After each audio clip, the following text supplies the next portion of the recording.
and we were here yesterday. A very good session, alhamdulillah, mashallah. Shaykhs, all the shaykhs talked very nicely, alhamdulillah. So I'll just talk about something about which is not discussed about with Ramadan. A lot of places, like every single time we are going through all of the very common topics talking about this Ramadan. And basically, the thing is, I was thinking about talking about the gems of Ramadan. This is the topic. Basically, I just choose to talk about. If I say gems of Ramadan is something is a strong reminder. If I say something which will accelerate our deeds in the whole Ramadan. So I will try to talk about this matter. Inshallah, I will cover in Bengali and English both. So I will go through Bengali first. One topic I will go through in Bengali first, and then I will talk about English summary or like whatever it is. Inshallah, প্রথমে আমি শুরু করতে চাই একটা বিষয়, সেটা হচ্ছে যে আমি সরাসরি টপিকে চলে যাচ্ছি। আমরা সবাই জানি যে রামাদান ইন্ট্রোডিউস করার মতো এখন আসলে এখানে কিছু নাই এই মুহূর্তে। সবাই আপনারা জানেন রামাদান ইন্ট্রোডিউস হয়েছে অলরেডি, গতকালকে হয়েছে, আজকেও চলবে ইনশাআল্লাহ। আলোচনা করবেন, মন ভরে আলোচনা করবেন। তো বিষয়টা হচ্ছে যে আমি জাস্ট কিছু জিনিস রিমাইন্ডার হিসেবে বলতে চাই। আমি তো আসলে কোনো আলিম বা শায়েখ না, তো বেসিক্যালি আমি জাস্ট একটু রিমাইন্ডার দিব আমার নিজের জন্য, আপনাদের জন্য, যাতে আপনারা একটু কিছু জিনিস এখান থেকে নিয়ে যেটা আপনারা আমাদের অ্যাপ্লাই করতে পারেন, যাতে আপনার ভাগিদার আমি হতে পারে এবং আপনারাও এটাতে শরীক হতে পারেন ইনশাআল্লাহ। তো রামাদানের একটা বিষয় যেটা আমরা সবাই জানি, সেটা হচ্ছে যে আল্লাহ সুবহানাহু ওয়া তাআলা শয়তানকে শিকলবন্দি করেন এই রামাদান। তো শয়তানকে শিকলবন্দি করার আসলে উদ্দেশ্যটা কি? যে আমাদেরকে আসলে আল্লাহ সুবহানাহু ওয়া তাআলা একটা অপরচুনিটি দিচ্ছেন, একটা সুযোগ দিচ্ছেন যে আমরা যাতে শয়তানের ওয়াসওয়াসা থেকে মুক্ত থাকি, শয়তানের ওয়াসওয়াসা থেকে দূরে থেকে আমরা যাতে ইবাদতে বেশি বেশি মনোনিবেশ করতে পারি এবং আমরা একটা প্রিপারেশন, একটা প্রস্তুতি নিতে পারি, মেন্টালি, ফিজিক্যালি সব দিক থেকে আমরা যাতে স্ট্রংলি একটা বেস তৈরি করতে পারি, যাতে আমরা আল্লাহ সুবহানাহু ওয়া তাআলার কাছ থেকে যে রামাদানের মূল উদ্দেশ্য, যেটা আল্লাহর কাছ থেকে ক্ষমা পাওয়া, আল্লাহ সুবহানাহু ওয়া তাআলা কোরআনে এটা বলেছেন যে ক্ষমার উদ্দেশ্য এবং পুরস্কারের উদ্দেশ্যে যখন আল্লাহর কাছে চাওয়া হবে, আল্লাহ সুবহানাহু ওয়া তাআলা সেটা কবুল করবেন রমাদান মাসে। তো এই কারণে প্রথম যে জিনিসটা, সেটা হচ্ছে যে আমাদের যেটা একটু আগেও শায়েখ বলে গেছেন যে খুব ইম্পর্টেন্ট একটা জিনিস, যে আল্লাহ সুবহানাহু ওয়া তাআলা আমাদের চেহারা, আমাদের লুক, আমাদের গেটআপ, এগুলোর দিকে আসলে আল্লাহ সুবহানাহু ওয়া তাআলা দৃষ্টিপাত দেন না। উনি যেটা করেন সেটা হচ্ছে যে উনি আমাদের অন্তর দেখেন। তো অন্তরের পরিশুদ্ধিটা খুব ইম্পর্টেন্ট। এই অন্তরের পরিশুদ্ধিটা যখন আমার থাকে না, তখনই কিন্তু আমাদের দ্বারা গুনাহ হয়। আমরা অন্তরে যখন আল্লাহর যেই অস্তিত্ব বা তাওহীদ বা আকীদা, ঈমান, এই বিষয়গুলো যখন আমরা অন্তরে শক্তভাবে উপলব্ধি করি না, তখনই কিন্তু আমাদের গুনার দিকে চলে যাওয়া বা আমলের দিক থেকে কমতিতে চলে যাওয়া, মানে আমল কমে যাওয়া, এই বিষয়গুলো এই কারণে হয়, আমাদের ঈমানের আপ ডাউনের কারণে। আর কিন্তু ঈমান আপ ডাউন হয় মূলত আমাদের অন্তরের সাথে রিলেটেড। এই কারণে আমাদের অন্তরের একটা বিশেষ যে বিষয় আছে, সেটা হচ্ছে যে নাফস। আমরা সবাই জানি নাফসের বিষয়টা, এবং আল্লাহ সুবহানাহু ওয়া তাআলা সূরা ইউসুফের 53 নম্বর আয়াতে বলতেছেন, নিশ্চয়ই নফস মন্দ কাজে নির্দেশ দিয়ে থাকে। তো নফসের বিষয়টা বুঝতে হলে আমাদেরকে এটা বুঝতে হবে যে আমরা আল্লাহ সুবহানাহু ওয়া তাআলার এমন একটা ক্রিয়েশন যে আমরা ভালো এবং মন্দ দুইটা করারই ক্ষমতা রাখি, দুটো জিনিসই আমরা একসাথে করতে পারি। এবং নাফস এবং শয়তান সবসময় আপনাকে একটা ডিরেকশনে নিয়ে যেতে যাবে, আর আল্লাহ সুবহানাহু ওয়া তাআলার নির্দেশ সবসময় হবে অপোজিট ডিরেকশনে। এটা প্রিন্সিপাল, এটা মূলনীতি, যে আমার নাফসকে আমি কন্ট্রোল করব বা নাফসকে আমি একটা গণ্ডির মধ্যে নিয়ে আসবো, লিমিটেশনের মধ্যে নিয়ে আসবো, যে আমি যেটা চাই সেটা করবো, এটা যাতে না হয়, মানে আমার চাহিদা সবসময় পূরণ করতে হবে, এটা যাতে না হয়। তো নফসকে শিকলবন্দি করাটা খুব বেশি ইম্পর্টেন্ট। আল্লাহ সুবহানাহু ওয়া তাআলা শয়তানকে শিকলবন্দি করতেছেন, এটা আল্লাহ সুবহানাহু ওয়া তাআলা আমাদের জন্য একটা সুযোগ করে দিয়েছেন, এবং আমাদের জন্য অপরচুনিটিটা এভাবে আসছে, সুযোগটা এভাবে আসতেছে যে আমার নফসটাকে আমার শিকলবন্দি করতে হবে। নফসকে আল্লাহ সুবহানাহু ওয়া তাআলা শিকলবন্দি করতেছেন না, আমাদেরকে ছেড়ে দিচ্ছেন যে তুমি কি ভালোটা করবা না মন্দটা করবা, ইটস আপ টু ইউ, এটা তোমার উপরে। তো এখন এই নফসকে শিকলবন্দি করার বিষয়টা খুব ইম্পর্টেন্ট। তাবারানী গ্রন্থে আব্দুল্লাহ ইবনে ওমর রাদিয়াল্লাহু আনহু থেকে বর্ণিত আছে, নবী সাল্লাল্লাহু আলাইহি ওয়াসাল্লাম বলেন, কাপড় যেভাবে পুরনো হয়ে যায় তেমনি তোমাদের অন্তরে ঈমানও পুরনো হয়ে যায়, তাই আল্লাহর কাছে দোয়া করো যেন তিনি তোমাদের অন্তরসমূহে ঈমানকে পুনরায় তাজা করে দেন। এই বিষয়টা খুব ইম্পর্টেন্ট। ঈমানকে তাজা করতে হলে আপনাকে প্রথম যে স্টেপটা, সেটা হচ্ছে আপনাকে বুঝতে হবে যে আপনার নফসকে আপনি কতটুকু কন্ট্রোল করতে পারতেছেন। এই নফসটাকে একজন আলেম বলছিলেন যে নফসটা হচ্ছে ঘোড়ার মতো। আপনার নফস যদি শয়তানের ডিরেকশন ফলো করে তাহলে ওই ঘোড়ার যেই দড়ি, যে কন্ট্রোলের যে দড়িটা, বা আপনি গাড়ির সাথে তুলনা করতে পারেন, গাড়ির যে স্টিয়ারিং হুইল ওইটা আসলে আপনি শয়তানের হাতে দিয়ে দিচ্ছেন। শয়তানের হাতে যখন আপনার নফসের ঘোড়া চলে যায় তখন আপনি খারাপ কাজের দিকে ধাবিত হন, কারণ শয়তান এবং নফস সবসময় একই ডিরেকশনে চলে, কিন্তু আল্লাহর নির্দেশ সবসময় অপোজিটে। তো এই জিনিসটা যারা করতে পারবে, এভাবে আমরা হয়ে গেছি আশরাফুল মাখলুকাত, ফেরেশতাদের চেয়ে উত্তম হয়ে যাবো আমরা। আর সূরা বাকারা যদি আপনি প্রথমে খোলেন, বাকারার প্রথম আয়াতগুলো দেখবেন যে আল্লাহ সুবহানাহু ওয়া তাআলা কিছু কিছু মানুষকে পশুর সাথে তুলনা করতেছেন। কেন করতেছেন? এই কারণে, কারণ তারা নফস আম্মারা বিসু, মানে যে নফসটা আপনাকে খারাপের দিকে নির্দেশ দেয়, খারাপের দিকে নিয়ে যায়, এবং আপনি ওটাই ফলো করেন, আপনি আল্লাহ সুবহানাহু ওয়া তাআলার নির্দেশ ফলো করতেছেন না। তো এটা খুব ইম্পর্টেন্ট একটা বিষয় যে আমরা আমাদের নফসকে কন্ট্রোল করতে শিখবো এবং নিজেকে পরিশুদ্ধ করতে শিখবো, যাতে আমরা ভালো কাজের দিকে এগিয়ে যেতে পারি। এটা হচ্ছে প্রথম স্টেপ। আমি একটু ইংলিশে বলে দিই ভাইদের জন্য। The thing that I just talked about is about nafs. Allah, we all know that Allah subhanahu wa ta'ala takes shaitan under control. Shaitan cannot do anything, whatever he's doing the whole month. In Ramadan, he's basically in jail, kind of like jail. He is not able to do whatever he did for the last like 11 months. So the most important thing for us is Allah subhanahu wa ta'ala did his job, and our job is to control our own nafs. Because we know that the nafs of us and the shayateen always follow the same direction. Because nafs is the main core thing that where shayateen is making waswasa. That's the way shayateen is making waswasa, and we are following this direction, and we are not basically following the direction of Allah subhanahu wa ta'ala. So Allah subhanahu wa ta'ala's direction is always opposite what nafs and shayateen is telling you. So this is kind of like a principle that you always have to put it in our mind, that we have to go to the opposite of nafs and shayateen, whatever they are saying to us to do. So we have to have the control over the nafs so that we can put ourselves in good deeds. Other than that, it's very difficult for us to be steadfast and consistent in doing good deeds. So this is a very important fact. In the book Tabarani, Abdullah ibn Umar said, Nabi sallallahu alaihi wasallam said, the way our cloth we wear, it became old after washing. Our iman became into the same thing. Our iman became old. Our iman became down. So we have to always work on that. We always have to work on that. This is the thing is mentioned in the hadith, and we have to seek refuge to Allah subhanahu wa ta'ala, so that Allah subhanahu wa ta'ala can give us tawfiq, so that we can go such type of majlis, such type of shaykh, such type of people we're roaming around. We have to make sure that our iman is increasing. This is a very important fact. So our iman is always up and down. দ্বিতীয় যে বিষয়টা আমি কথা বলবো সেটা হচ্ছে আল্লাহর পথে যাত্রা। নফসকে যখন আপনি শিকলবন্দি করে ফেলবেন, তখন আপনার নেক্সট স্টেপ হচ্ছে আল্লাহর পথে যাত্রা শুরু করা। এখানে একটা এক্সাম্পল, খুব একটা সলিড এক্সাম্পল, আল্লাহ সুবহানাহু ওয়া তাআলা সূরা তহার মধ্যে 84 নম্বর আয়াতে বলতেছেন মুসা আলাইহিস সালামের ব্যাপারে, হে আমার রব, আমি তাড়াতাড়ি আপনার কাছে এলাম যাতে আপনি আমার উপর সন্তুষ্ট হন। এই ঘটনাটা কখন হয়েছিল? মুসা আলাইহিস সালাম আল্লাহ তাআলাকে দেখতে চেয়েছিলেন। ফিরআউনকে ধ্বংস করার পর আল্লাহ তাআলা মুসা আলাইহিস সালাম ও বনী ইসরাইলের জন্য একটি সময় ও স্থান নির্বাচন করে দিলেন। মহান রব তার বান্দা মুসা আলাইহিস সালামকে তুর পাহাড়ের নিচে আসতে বললেন। মুসা আলাইহিস সালাম হারুন আলাইহিস সালামকে বনী ইসরাইলের সাথে রেখে একাকী আল্লাহর সাথে সাক্ষাতের জন্য বেরিয়ে পড়েন। আল্লাহর সাথে সাক্ষাতের জন্য নির্ধারিত তুর পাহাড়ের দূরত্ব যত ঘনিয়ে আসছিল, মুসা আলাইহিস সালামও গন্তব্যের দিকে দ্রুত বেগে এগিয়ে যাচ্ছিলেন। মুসা আলাইহিস সালাম তাড়াহুড়ো না করে ধীরে সুস্থে এগোতে পারতেন, কিন্তু এটা ছিল তার জন্য এক বিশেষ সাক্ষাৎ, মহা আকাঙ্ক্ষিত, কারণ এই সাক্ষাৎ ছিল স্বয়ং আল্লাহর সাথে, এমন এক সাক্ষাৎ যা কোনোভাবেই হাতছাড়া করা যাবে না। আল্লাহর পথে যাত্রার বিষয়টা আসলে কেমন, মানে আমরা আল্লাহর দিকে ছুটে চলছি, এটা মানেটা কি? আসলে আমি আসলে প্রবল ভালোবাসা, প্রবল আকাঙ্ক্ষা নিয়ে আল্লাহর দিকে ধাবিত হচ্ছি। আমি যখন সালাতে আসতেছি, সালাত করতে আসতেছি, আমি 5 টাইম সালাতে আসতেছি, আমি এরকম অনেক ভাইদেরকে দেখছি যারা সালাতে আসতেছে কিন্তু সালাতে আসলে কোনো ধরনের মনোযোগ নেই, এভাবে ওরা সালাত করে যাচ্ছেন 30 বছর 40 বছর ধরে পার করে যাচ্ছেন। এই যে একটা সালাতের যে বিষয়টা, একটা ইবাদতের একটা আমার একটা আকাঙ্ক্ষা বা একটা ভালোবাসা তৈরি হচ্ছে ইবাদতের প্রতি, এই আকাঙ্ক্ষা ভালোবাসাটা তৈরি বিষয়টা একটা এক্সাম্পল হিসেবে আল্লাহ সুবহানাহু ওয়া তাআলা কোরআনে নিয়ে আসছেন সূরা তহার মধ্যে। মুসা আলাইহিস সালামের যে তাড়াহুড়া করার বিষয়টা, মানে আল্লাহ সুবহানাহু ওয়া তাআলার সাক্ষাতের উদ্দেশ্যে তাড়াহুড়ার বিষয়টা, এটা আবার এমন না যে মানে তাড়াতাড়ি করে আসতে হবে আমার মসজিদে ইবাদতের জন্য, ব্যাপারটা এমন না। তো আমাদেরকে আল্লাহ সুবহানাহু ওয়া তাআলা সুযোগটা দিয়েছেন। আল্লাহ সুবহানাহু ওয়া তাআলা যখন তুর পাহাড়ে মুসা আলাইহিস সালামকে ডাকছেন তার সাথে কথা বলার জন্য, আমাদেরকে কিন্তু আল্লাহ সুবহানাহু ওয়া তাআলা সেম সুযোগটা দিচ্ছেন। সুবহানাল্লাহ, আমি যখন এই হাদিসটা শুনছি আমার কাছে এত অ্যামেজিং লাগছে যে প্রত্যেকবার আমরা সালাম আদায় করতে আসি মসজিদে, আল্লাহ সুবহানাহু ওয়া তাআলা আমাদের জন্য মেহমানদের রেডি করে রাখেন জান্নাতে। মানে আমি আল্লাহর মেহমান হিসেবে ঘরে আসতেছি, আল্লাহর ঘরে, যে কোনো ঘরে পৃথিবীতে, কিন্তু আল্লাহ আমাদের জন্য মেহমান, আমার জন্য মেহমানদের রেডি করে রাখতেছেন জান্নাতে। সুবহানাল্লাহ।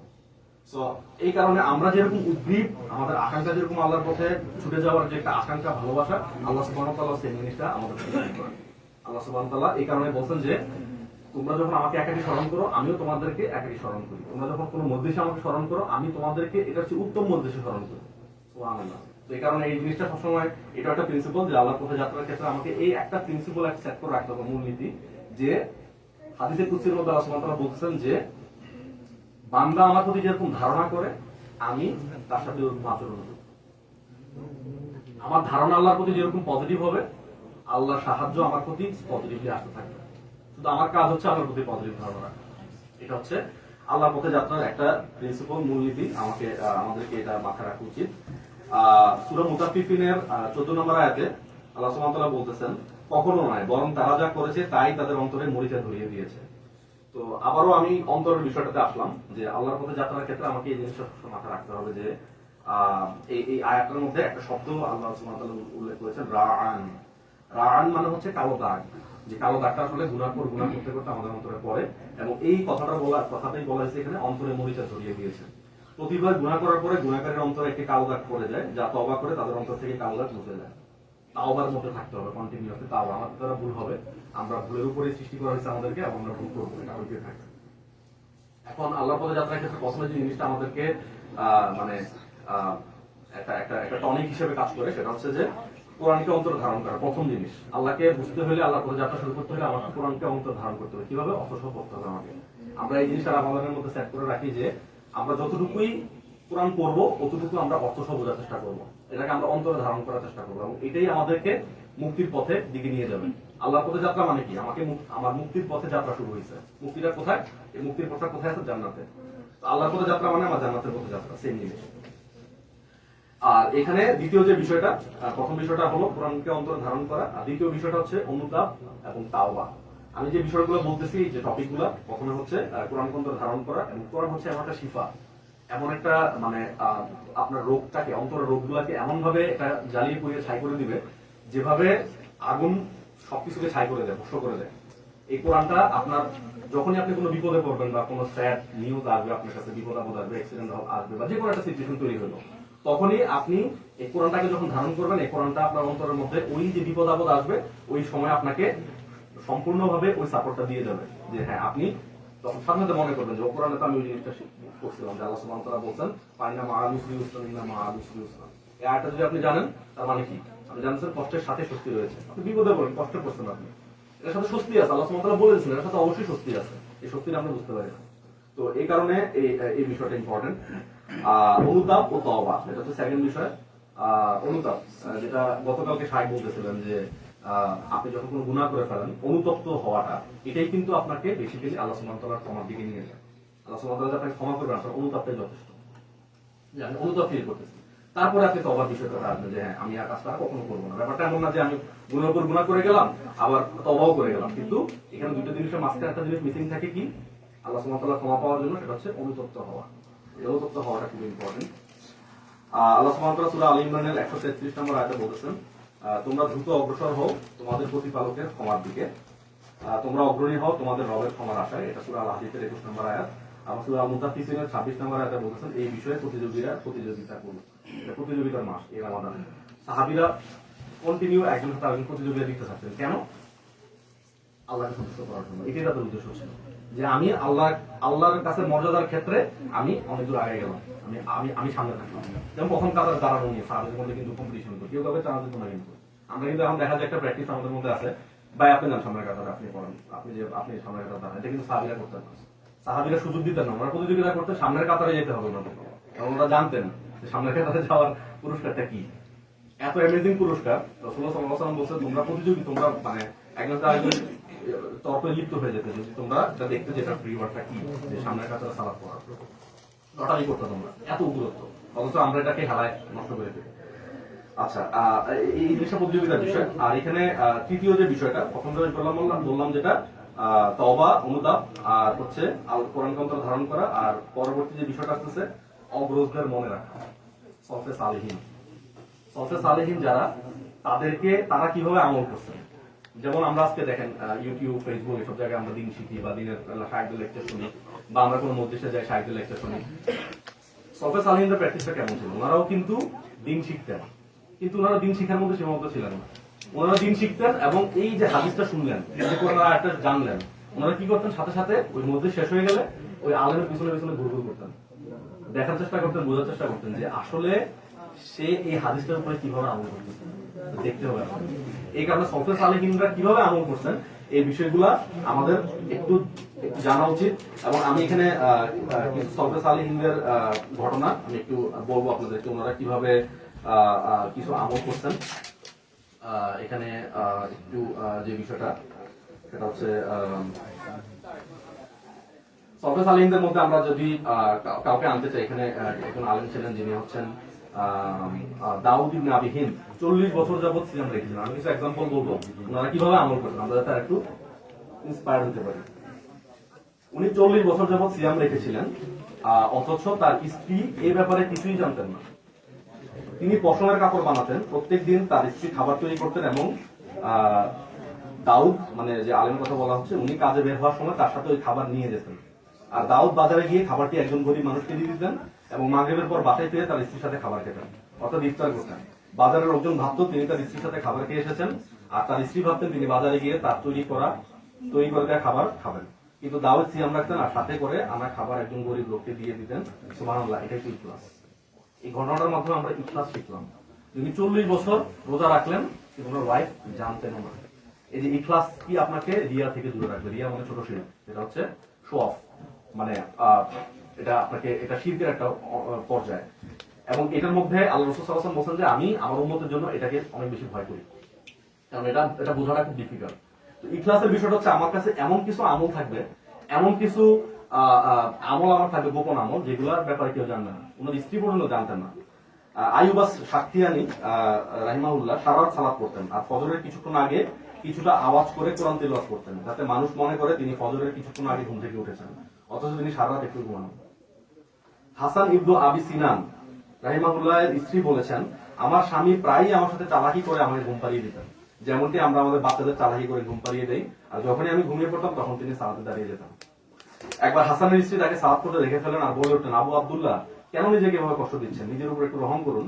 আবু আব্দুল্লাহ উত্তর দিলেন, কি বোকার মতো কথা বলছো, তুমি আমাকে দুনিয়াতে ঘুমাতে বলছো, আমি অবশ্যই ঘুমাবো, বিশ্রাম নেবো, কিন্তু সেদিন যেদিন আমাকে আর ঘুম থেকে উঠতে হবে। আল্লাহু আকবার। মানে এই যে এক্সাম্পল গুলা আমাদের সামনে যখন আসে, আমরা তখন আমাদের কাছে মনে হয় না যে এটা আসলে কেমন আমল, মানে কেমন আল্লাহর প্রতি ভালোবাসা। আল্লাহকে আর কিভাবে ভালোবাসছে, এটা কিভাবে সম্ভব? আমরা কি আসলে আল্লাহকে এভাবে ভালোবাসতে পারতেছি? এই ইমোশন এই কি আমাদের আসতেছে? আমরা সালাতের মধ্যে কি আমাদের আসলে চোখের পানি ঝরাই দিতে পারতেছি আমরা, যে আল্লাহর কাছে আমাদের ইমোশনটা আসলে এইভাবে আসতেছে? দুনিয়ার সবকিছুর চেয়ে আমার কাছে আল্লাহ সবচেয়ে বড় priority.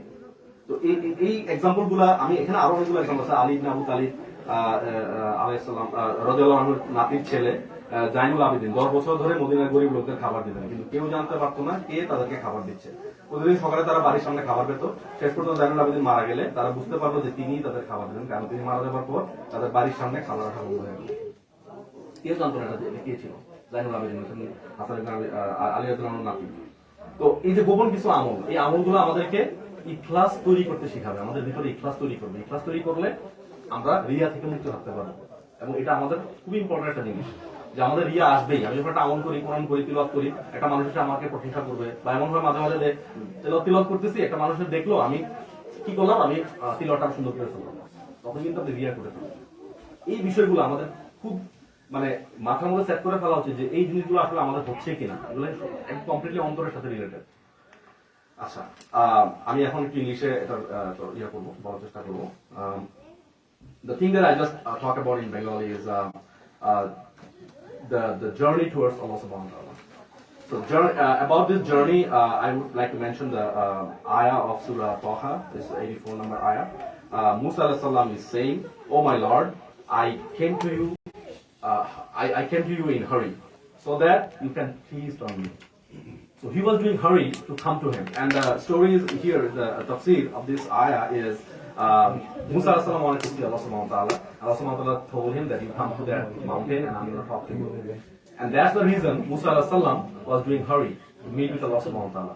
And this is one story, this is one fact, this is one sign that how much love he got in his heart for Allah subhanahu wa ta'ala. So we have to think the same way. that when we are coming towards the masjid, when we are going to any type of worship, any type of siyam, qiyam, any type of worship, any act of worship we are doing, we have to have the feeling that how we have to think about Allah subhanahu wa ta'ala. Who is Allah subhanahu wa ta'ala? We have to know about this thing. That He created us, He got the opportunity to us so that we are coming towards the masjid. And this is kind of really amazing when I came to know that when a person is coming to the masjid for the salah, Allah subhanahu wa ta'ala is basically making a lot of arrangement in the Jannah for him. That means He's considering us when we are coming to the masjid as a guest in the Jannah. Every single time we are coming to the masjid, Allah subhanahu wa ta'ala is making arrangement in Jannah. Think about it, how amazing is that? When you are going to the ruku and you are saying, Rabbana wa lakal hamd, you know what happened? How many of us, that we are getting back from the ruku and we are not getting any type of heat that actually what is the importance of this act? Just a simple act. We are just getting up from the ruku. When you say Rabbana wa lakal hamd, what happened? Angels compete with each other. That who is going to write down the reward for you? Think about it. How much reward Allah subhanahu wa ta'ala put in the worship, and we are doing worship in a way that we didn't do anything. So this is the thing, we have to have the feeling inside of our heart so that we understand that in front of whom we are standing.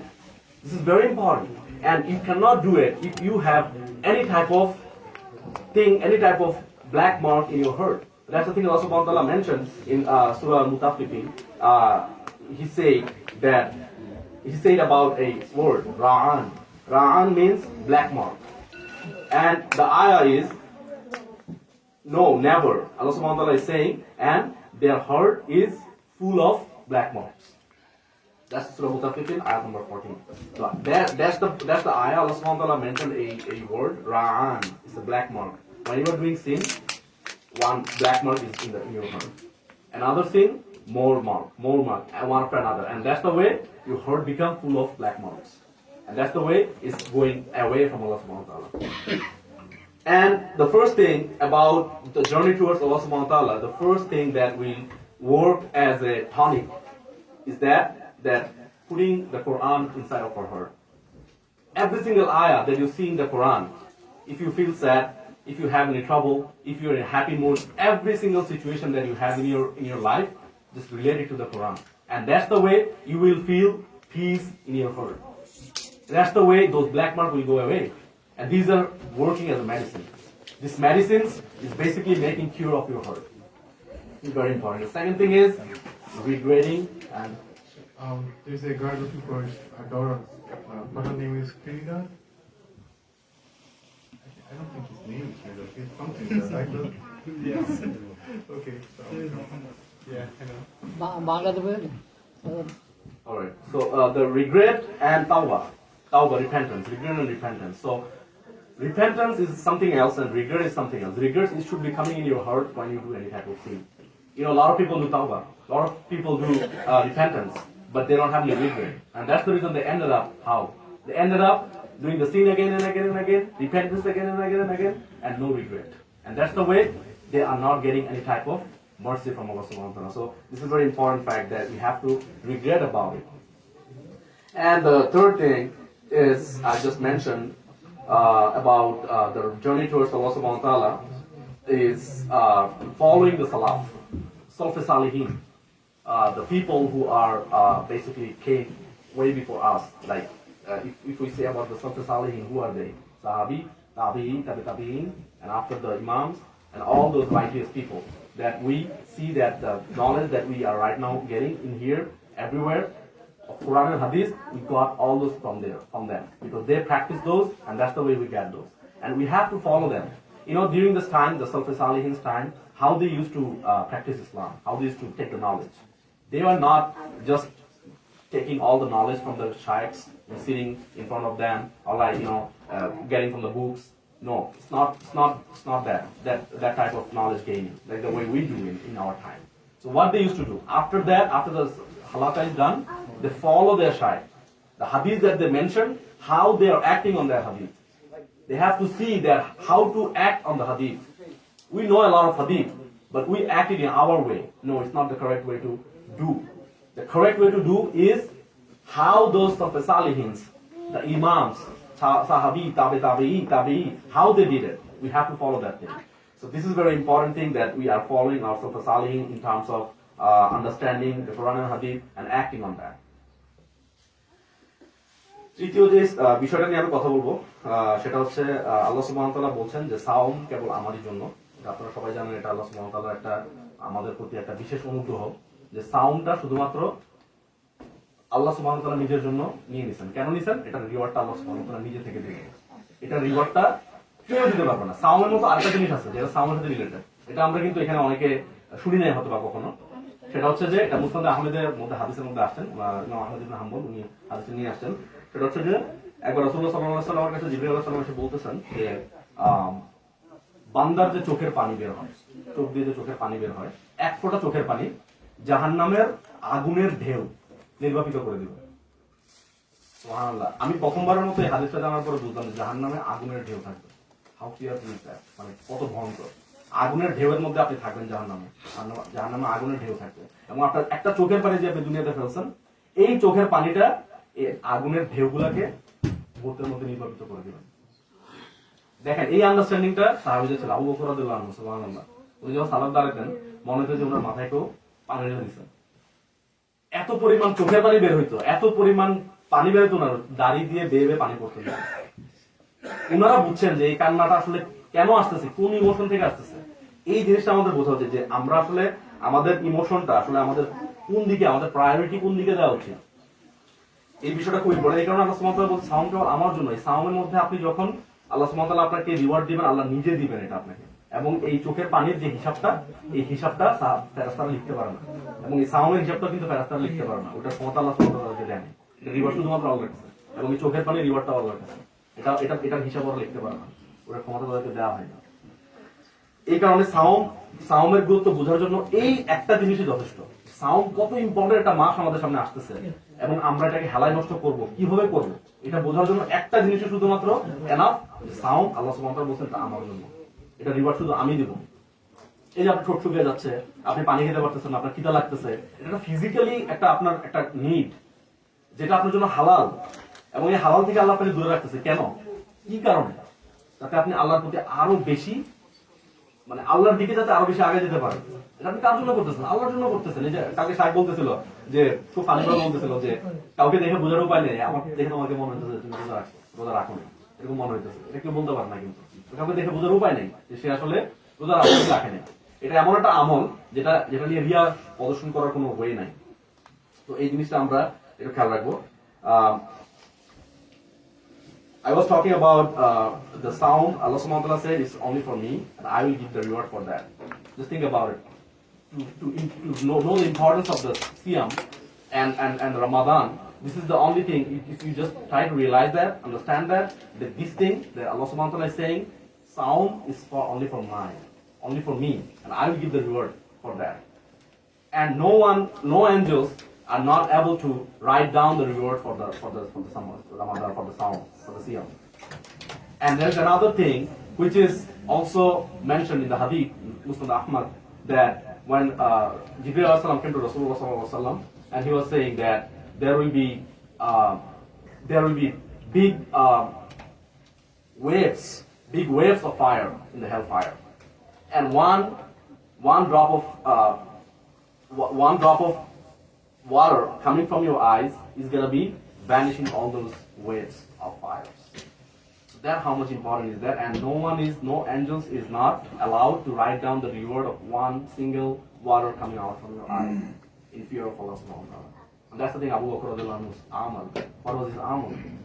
When he stand in front of Allah subhanahu wa ta'ala, as if it's like, the Sahabi said that as if some jug of water has been poured in his head and all the water is coming through his beard. That's the way he used to cry in front of Allah subhanahu wa ta'ala when he used to pray. So just compare with our prayer and their prayer. How much sincerity, how much ikhlas they have in the salah, and how much ikhlas we have in our salah.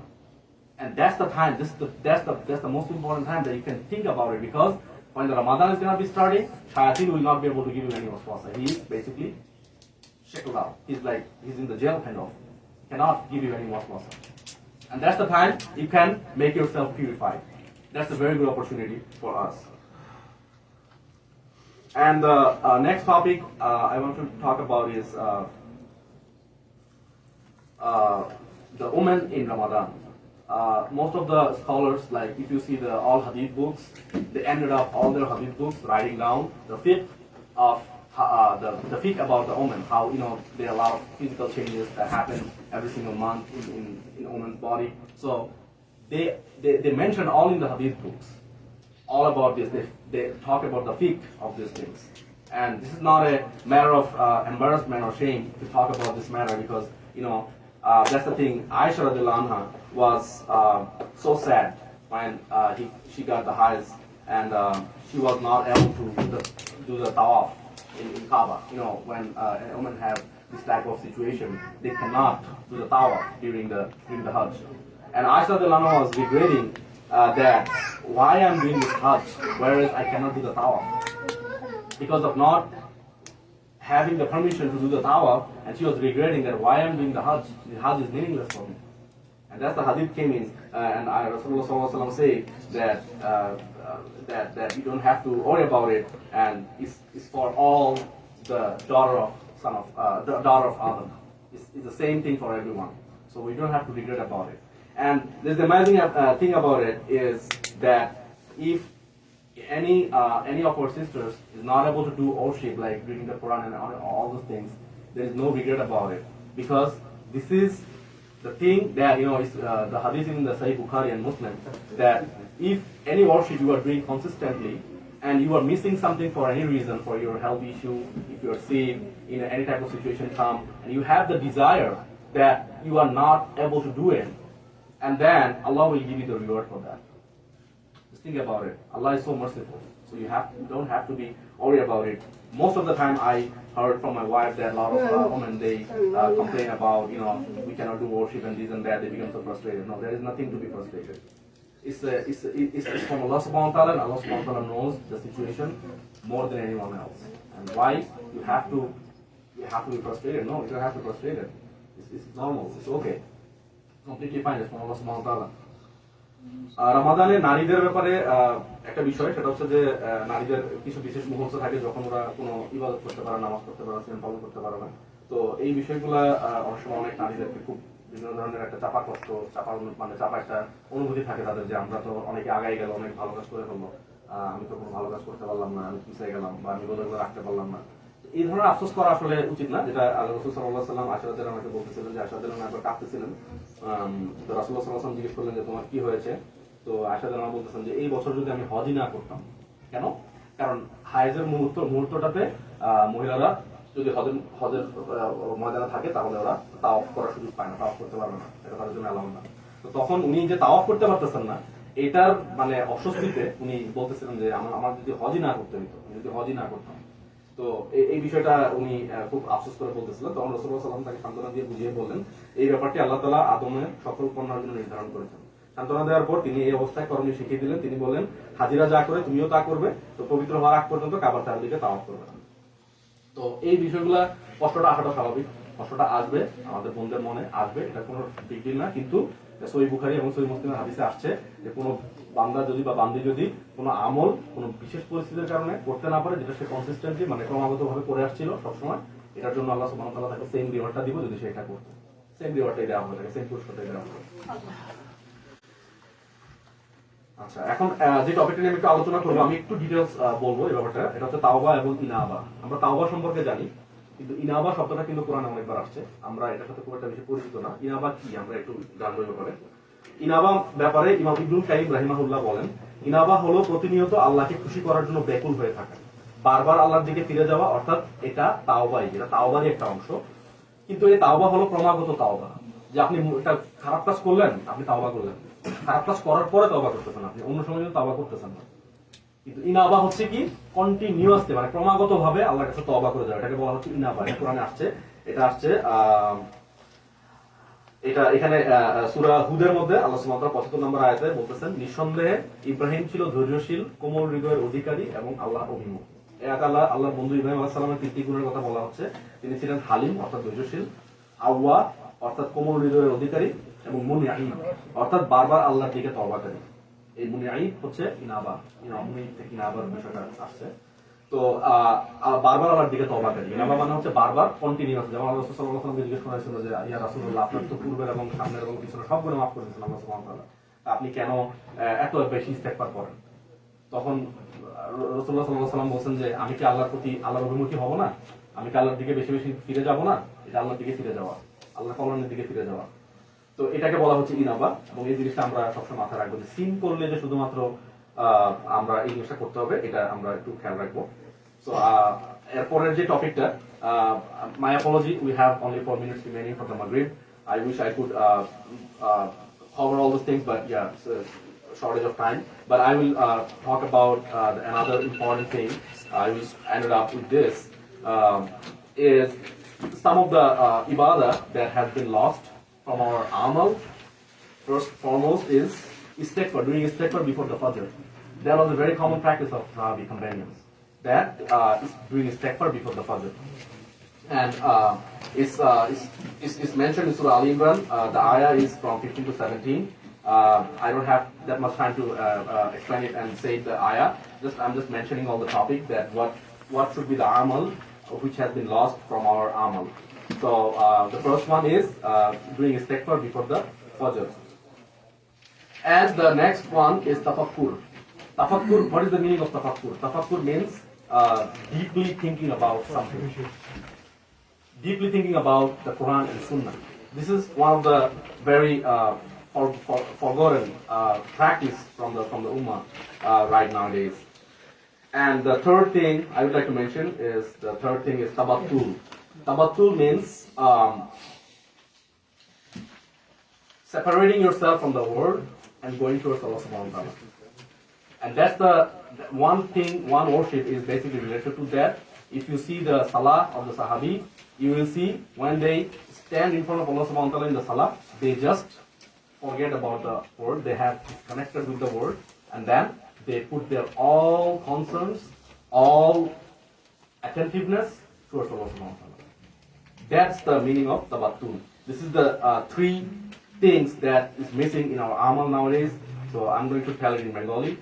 তিনটা আমল যে জিনিসটা আমাদের ইবাদত থেকে missing, এটাকে আমরা পুনর্জীবিত করতে পারি রমাদানে, সেটা হচ্ছে ফজরের আগে ইস্তেগফার। এই ফজরের আগে ইস্তেগফারের এই প্র্যাকটিসটা কিন্তু সাহাবীদের মধ্যে ছিল। ফজরের আযান দেওয়ার আগে থেকে আগ পর্যন্ত তাহাজ্জুদ করার পরে যে আমলটা সাহাবীরা করতেন সবসময় ইস্তেগফার, এবং এই সময় ইস্তেগফার আল্লাহ কবুল করবেনই করবেন। এটা ফর গ্রান্টেড, এটার দলিলগুলো আছে আমার কাছে, বাট আমি এখন সমস্যার কারণে বলতে পারতেছি না। দ্বিতীয়ত যে বিষয়টা, সেটা হচ্ছে তাফাক্কুর। তাফাক্কুর মানে গভীরভাবে চিন্তা ভাবনা করা, যে আল্লাহর নাম, আল্লাহর সত্তা, কোরআনে আল্লাহ যে সাইনগুলো বলছেন, আমাদের আশেপাশে যে আল্লাহর নিয়ামতগুলো আছে, এগুলো নিয়ে গভীরভাবে চিন্তা ভাবনা করা। এই চিন্তা ভাবনাগুলো আসলে আমরা করি না। আমরা কোরআন তিলাওয়াত করতেছি ঠিকই, কোরআন তিলাওয়াত করে কোরআন খতম দিয়ে ফেলতেছি, কিন্তু আমরা কোরআন নিয়ে গভীরভাবে চিন্তা ভাবনা করি না। এই চিন্তা ভাবনা করাটা খুব ইম্পর্টেন্ট, এটা আমাদের ঈমান বাড়ানোর একটা টনিক হিসেবে কাজ করে। তৃতীয় যে বিষয়টা তাবাত্তুল। তাবাত্তুল মানে হচ্ছে দুনিয়াবি সব বিষয় থেকে নিজেকে পৃথক করে আল্লাহর দিকে চলে যাওয়া। এই ব্যাপারে কোরআন আল্লাহ সুবহানাহু ওয়া তাআলা বলেন, আর তুমি তোমার রবের নাম স্মরণ করো এবং একাগ্র চিত্তে তার প্রতি নিমগ্ন হও। সূরা মুজাম্মিল আয়াত নাম্বার 8। তো এই তিনটা আমল আমরা করার চেষ্টা করব। এবং সর্বশেষ আমি যে বিষয়টা বলতে যাচ্ছি, যে রামাদান আসবে এবং চোখের পলকে আমাদের কাছ থেকে চলে যাবে। এবার এটা যাতে না হয়, দুনিয়ার নিচে আমরা এখন যেখানে দাঁড়ায় আছি, এই ভূমির নিচে অনেক মানুষ শায়িত আছে, মারা গেছে। তারা আফসোস করতেছে যে আমাদেরকে যদি একটা রামাদান দেওয়া হতো। এই আফসোসটা যাতে আমাদের কাউকে করতে না হয়, আমরা যাতে ওইভাবে প্রিপেয়ার হতে পারি মেন্টালি, ফিজিক্যালি, যাতে আল্লাহ সুবহানাহু ওয়া তাআলা আমাদেরকে তার রহমত নেয়ামতের যত দরজা আছে সব খুলে দেন, এবং আমরা যাতে এগুলো গ্রহণ করতে পারি, এবং এই রামাদানকে এমন ভাবে ফুলফিল করতে পারি যে এটাই আমাদের শেষ Ramadan. We never know we are going to reach to the Ramadan or not, and this Ramadan is going to be we're going to be able to make it, because maybe it's going to be our last Ramadan. So we have to be very careful about the coming Ramadan. And Ramadan is one thing that a lot of people still now in the grave, they're regretting and asking Allah subhanahu wa ta'ala, oh Allah, give us only one Ramadan so that we can worship you. So that we don't have to regret about this. May Allah subhanahu wa ta'ala give us tawfiq to reach to the Ramadan and make the Ramadan as a milestone in our life, so that this could be the best Ramadan in our life, inshallah. Assalamu alaikum. Inshallah, we conclude session 2. We have, I think, a couple seconds left before Maghrib Azan. After Maghrib, our Sheikh from Michigan, Abu Rayhan Hakim, is going to talk about ruling of Zakat al-Fitr, inshallah, and then I'll talk briefly recommended things to do in Ramadan, and then we'll conclude the session after Isha with Brother Honorable Brother Bashir and Imam Abu Abbad and Abu Brother Yusuf Price is also here. They're going to advise some the community regarding like some community advice, inshallah, and conclude the session. Inshallah, we'll continue resume after Maghrib Salat, inshallah. Jazakumullahu khair.